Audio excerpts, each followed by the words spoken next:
विक्रय क्या होता है इसको भी समझना ज़रूरी है, जिसको इंग्लिश में सेलिंग प्राइस कहते हैं। ठीक है, पहले इसका परिभाषा देखिए। कोई वस्तु जिस मूल्य पर बेची जाती है उस मूल्य को उस वस्तु का विक्रय मूल्य कहलाता है। विक्रय मूल्य किसके लिए होता है? बेचने वाले के लिए होता है। जो बेचता है उसके लिए क्या कहलाता है? विक्रय मूल्य। और ख़रीदने वाले के लिए क्या होता है? क्रय मूल्य होता है। विक्रय मूल्य समझिए। अब देखिए, राम इस वस्तु को कितने रुपए में बेचा है? 5 रुपये में बेचा है।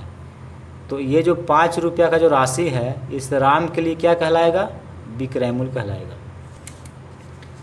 अब देखिए, विक्रय मूल्य को संक्षेप में आप इस तरह से लिख सकते हैं या S.P भी लिख सकते हैं। ठीक है, अब आगे देखिए, किसी वस्तु का मूल्य, ठीक है, किसी वस्तु का मूल्य क्रेता के लिए, क्रेता क्या होता है?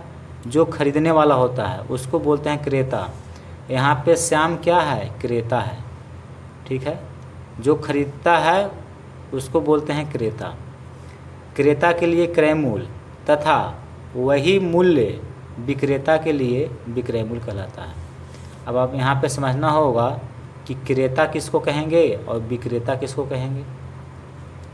तो देखिए, यहाँ पे श्याम क्या कहलाएगा? क्रेता कहलाएगा, क्योंकि इसने इस कलम को खरीदा है। ठीक है, और विक्रेता कौन है? राम है। विक्रेता क्यों है? क्योंकि इसने इस वस्तु को बेचा है। तो जो बेचने वाला होता है उसको बोलते हैं विक्रेता और जो खरीदने वाला होता है उसको बोलते हैं क्रेता।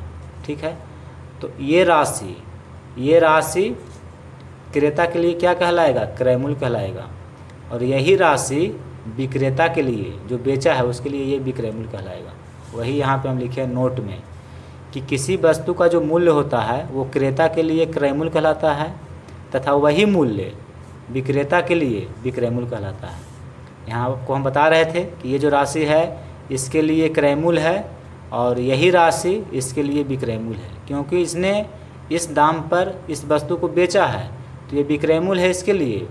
और ये जो आदमी है इस राशि पर इस वस्तु को खरीदा है, इसलिए ये राशि इसका क्रय मूल्य है। ठीक है।